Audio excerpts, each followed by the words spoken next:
Richards. A while ago, you released your video of the BYD's Denza Z9 GT. In your video, you used words like laziest, stupid, crap, disgusting, horrendous, completely pointless. My name is John from Super Accelerator here in Beijing, China, and today I would like to do my own car review of the Denza's Z9 by replying to some of your comments.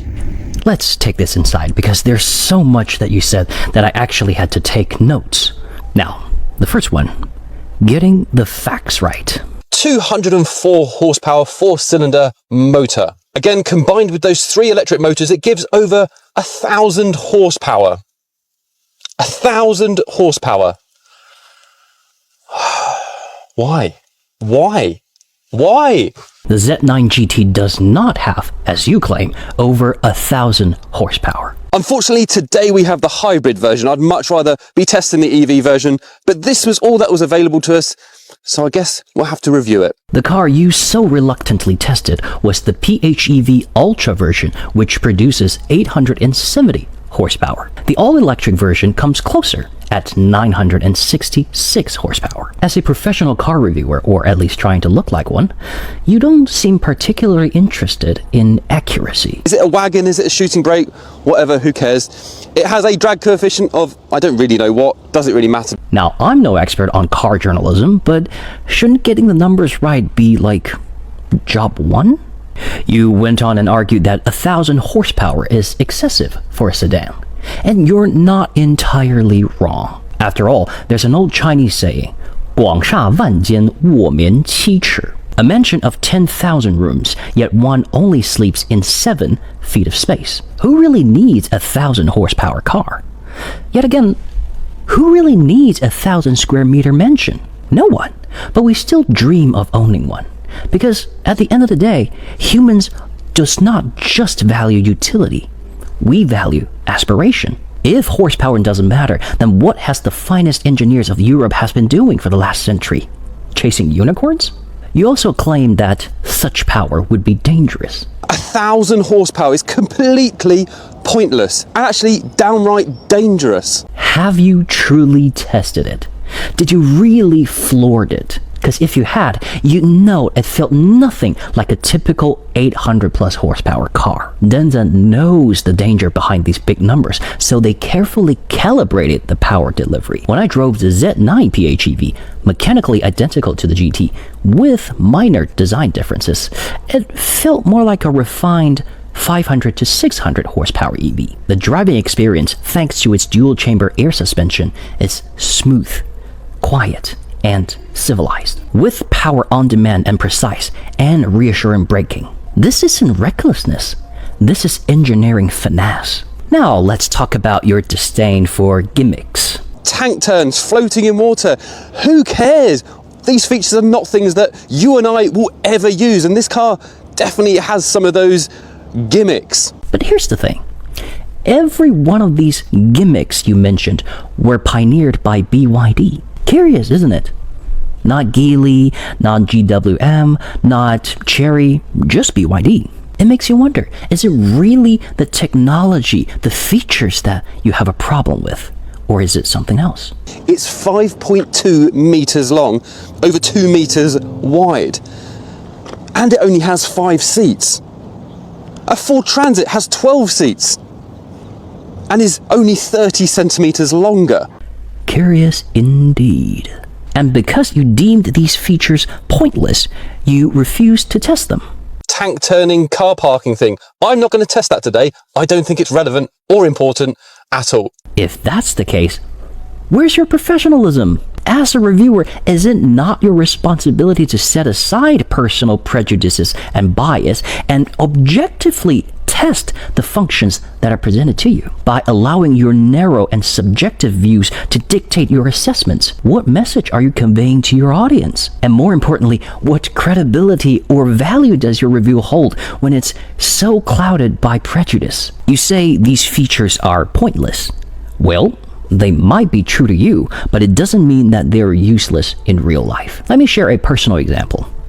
A few days ago, I was driving my family to the hospital. The parking lot queue stretched for ages, and she was in severe pain, so I decided to try a different lot. But I was boxed in. car in front and behind. So I used the compass turn function, rotated on the spot, and escaped the queue.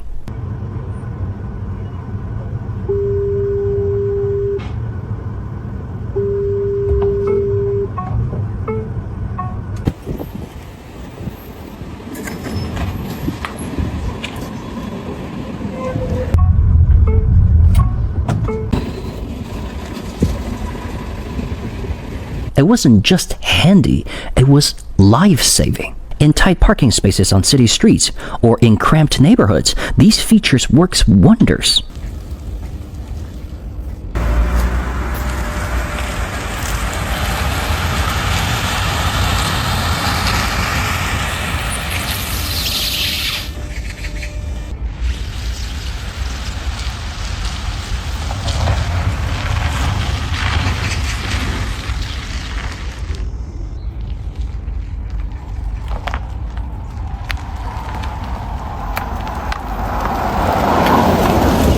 Struggling with parallel parking? Solved.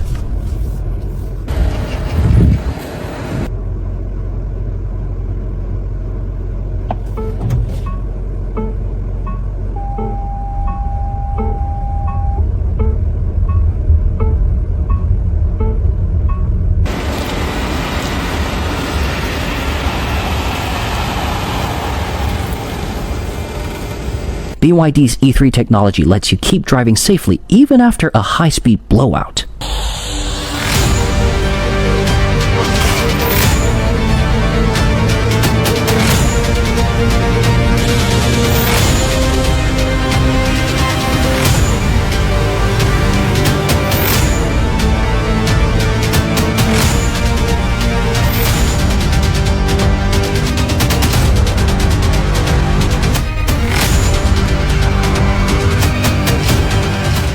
Or take the simplest example. It gives a almost 5.2 meter long car a shockingly tight turning radius of 4.62 meters. It makes it so much easier to maneuver in tight spaces. How pointless is that? Then there's your critique of the interior, software, and UI design. I've got the most disgusting looking bling-tastic drive selector here. I think that looks horrendous. Look, aesthetics are personal and subjective, so I won't argue there.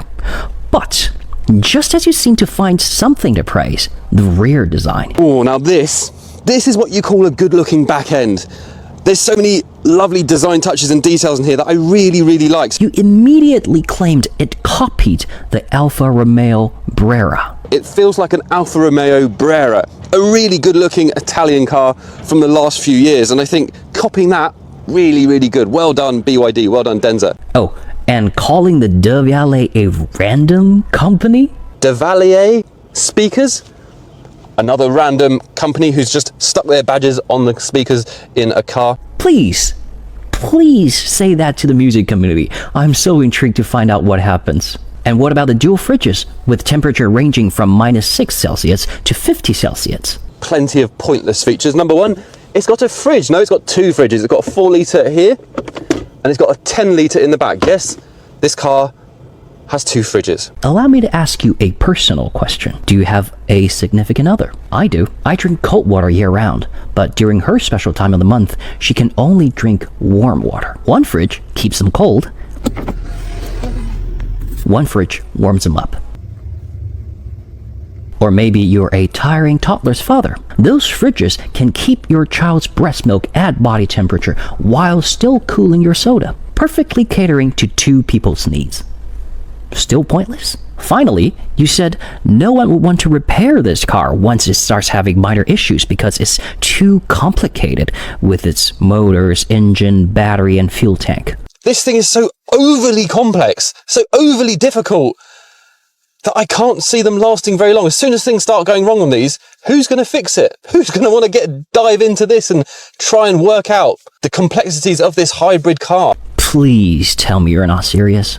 You're supposed to be a professional car reviewer. You've tested this car in Shanghai. You've seen how EVs has developed over the years in China. Yet somehow, a simple plug-in hybrid system is too complicated for you? Mr. Richards, I was reassured to see that most of your comment section didn't agree with your views. A car review should educate, entertain, and enlighten, not indulge in sweeping generalizations or personal grievances. The BYD's Denza Z9 GT deserves a fair shake.